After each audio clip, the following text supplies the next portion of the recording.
Well, back into today's first video. I'll be back in a bit to talk about the weather for the next 8 to 10 days and talk about the heat wave that occurred yesterday and all of that sort of thing. That'll be on the homepage. This video is the July month-ahead forecast. We're going to get the CFS and Beijing Climate Centre long-range models together to see what they are predicting for the month of July. We'll also have a recap on June and at the very end of the video, a quick sneak peek for August. Before I get on with that, though, just to quickly mention the ads, there's links to articles on all the pages at Glasgow.com, so have a browse with widgets, and if there's any articles that you're interested in, please click through. You want to go for a read the article, thanks very much for doing that. There's video ads on most pages. They open out within the content, and when you've watched them, they'll close back up again. Thanks so much for getting involved and doing that. It's helping to pay for the website. It allows me to sit here and talk to you via Gasworthis.com. So the June month-ahead forecast was a little bit tricky. They had a couple of tricky ones actually for May and for June. The long-range models were very conflicting last month and weren't really adding up with the pressure distribution to what there's actually showing in terms of temperature and precipitation. Anyway, the upshot of it all, and if you want to see last month's video, you just scroll down this page, you'll be able to see not only last month's video, but all of the month-ahead forecasts that we've done since January. But the upshot of it all was that I went for average to ever so slightly below average temperatures and rainfall coming out around normal. Now, I've had another drier than average month, so the precipitation side of things was a little bit out. Have had another drier than average month, 2015 turning into really quite a dry year indeed. The temperature forecast wasn't too bad though.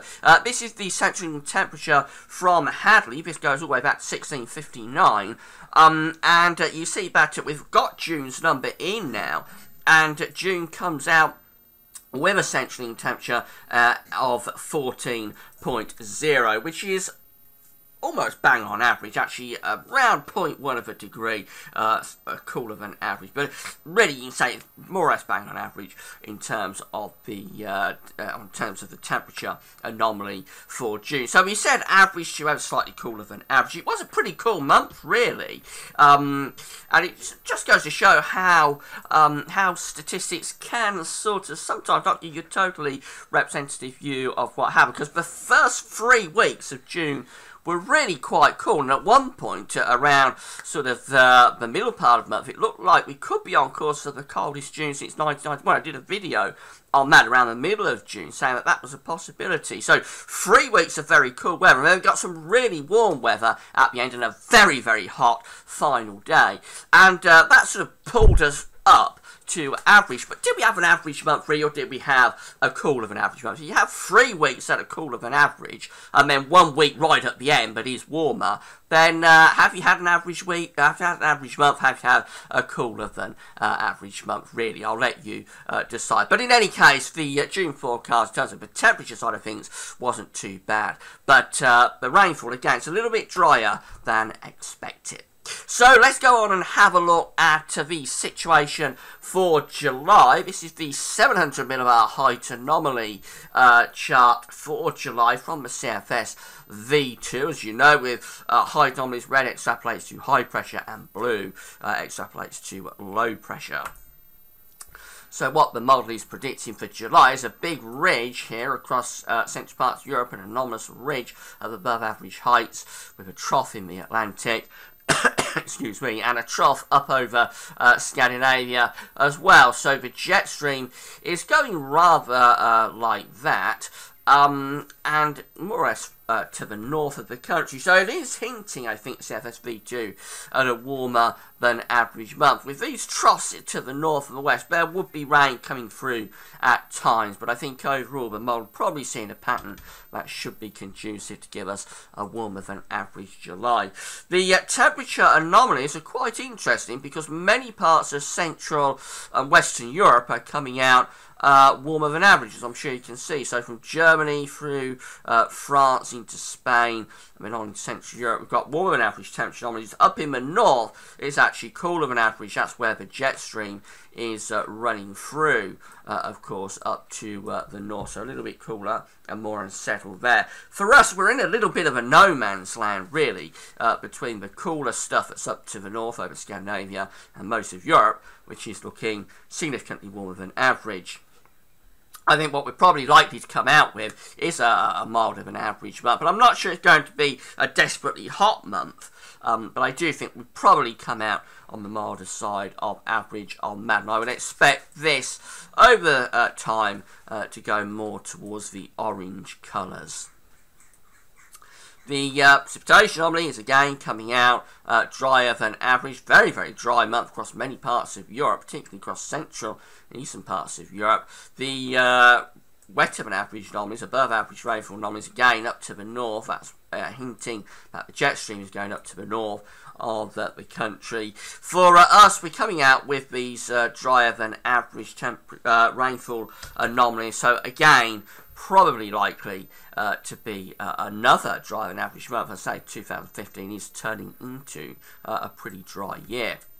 That's for CFSV2. This is the Bayesian Climate Centre. These are 500 metre heights broken down into weekly periods. What we see for the first weekly period is that we've got the trough of low pressure in the central part of the Atlantic and a ridge down to the south and the southwest. A lot of northern blocking as well up over Greenland. That's not normally a very good sign. Of course, with this ridge across Central Europe, you can see it over here as well. With this ridge across Central Europe, that's sort of forcing a pattern and allowing us to drag up the very warm, if not hot air from the south, with the jet stream doing something like that. So the first 10 days looks pretty warm at times. But a big change takes place as we go through the middle 10 days of the month. So we've got a bit of a split occurring here again between the CFS and the Bayesian Climate Centre. This has been something that we've seen quite a lot over the past couple of months, that the models have been very split, the signal has been quite weak, and that's what's been making the forecast that I've been having to come up with the past couple of months really quite tricky. So the 10-day period through the middle part of the month from the BCC, this goes from the 11th to the 20th of July, shows a big trough of low pressure setting up over and to the northeast of the country. You can see it up here.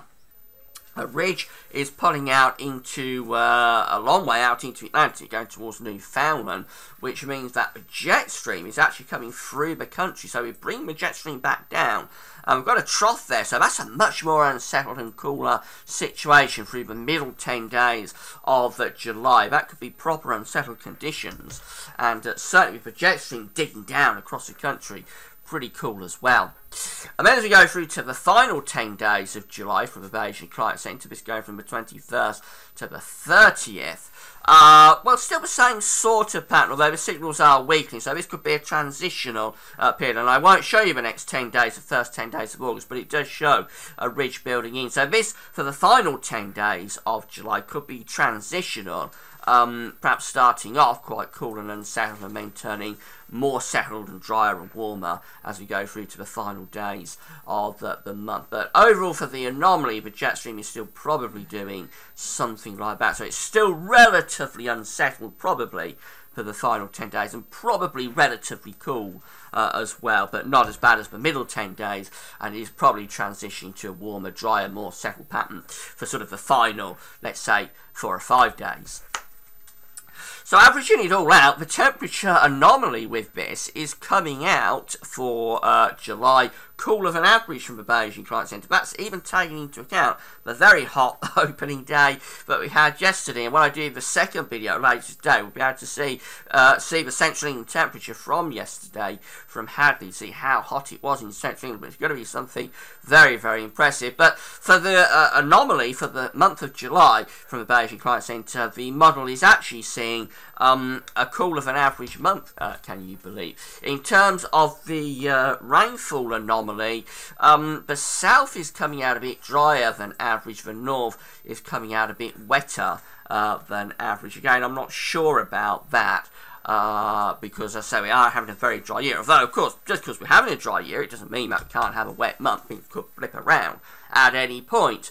But it's a mixed old bag, again, for this month. And as I say, this is something that we've been seeing from these longer range models over the past, particularly past 2 or 3 updates. But the signals have been very inconsistent. We haven't had strong signals, had a lot of intra-model variability, and it's just made things very tricky. So on all of that, I've got to come up with a forecast. And the first thing I think that it's probably safest to go for is a drier than average month. Once again, I think we're probably likely to have rainfall anomalies coming out drier than average. The temperatures are very interesting though. The CFS hints at a warmer than average month, and the base current centre hints at a cooler than average month. I think I'll go for a little bit warmer than average. I think we will probably have enough warmer days to offset the cooler, more unsettled days. It could well be that the base climate centre is going over top with that cool, unsettled phase through the middle part of the month. I don't think we'll have like a really hot month. So despite that very hot opening day that we had yesterday, I'm not convinced this is going to be a classic hot sort of summer month. I think the anomalies will come out a bit above average, but not necessarily a classic July. But perhaps expect a few plumes to come along over the month, and maybe some thundery breakdowns as well. That perhaps more likely in the first half of the month. So slightly warmer than average and drier than average. That is the prediction for July from GasWeather.com. Finally, having a very quick sneak peek at August, as I promised you, and this is the 700 millibar height anomaly for August, and this one looks quite good. We've got the ridge building down through the country, or building over the country. It does stretch up towards Scandinavia as well. If that came off, the jet stream would be sort of splitting, I think, some of it going down to the south, some of it going up to the north, but we're under a ridge, so that could be a pretty classic summer month, actually, if that came off. That could be a very warm August, and lots and lots of dry weather as well. So that looks quite good if you like warm and dry summer conditions. And of course, in August, the schools have broken up, so a lot of people are on holiday. Anyway, we'll worry about August when we get to it next month. Finally, coming back to having a very quick recap for the July month forecast from GasWeather.com. The models are split. Again, there's lots of uncertainty within these model outputs, but on the basis of what I think is likely to happen, not necessarily what these models are showing, I think we're probably going to have a slightly warmer than average July, but not a very hot month, and the temperature anomaly and the rainfall anomaly is likely to be coming out a little bit drier than average as well. As ever, we will evaluate the forecast next month. That's it for now. Thanks for watching.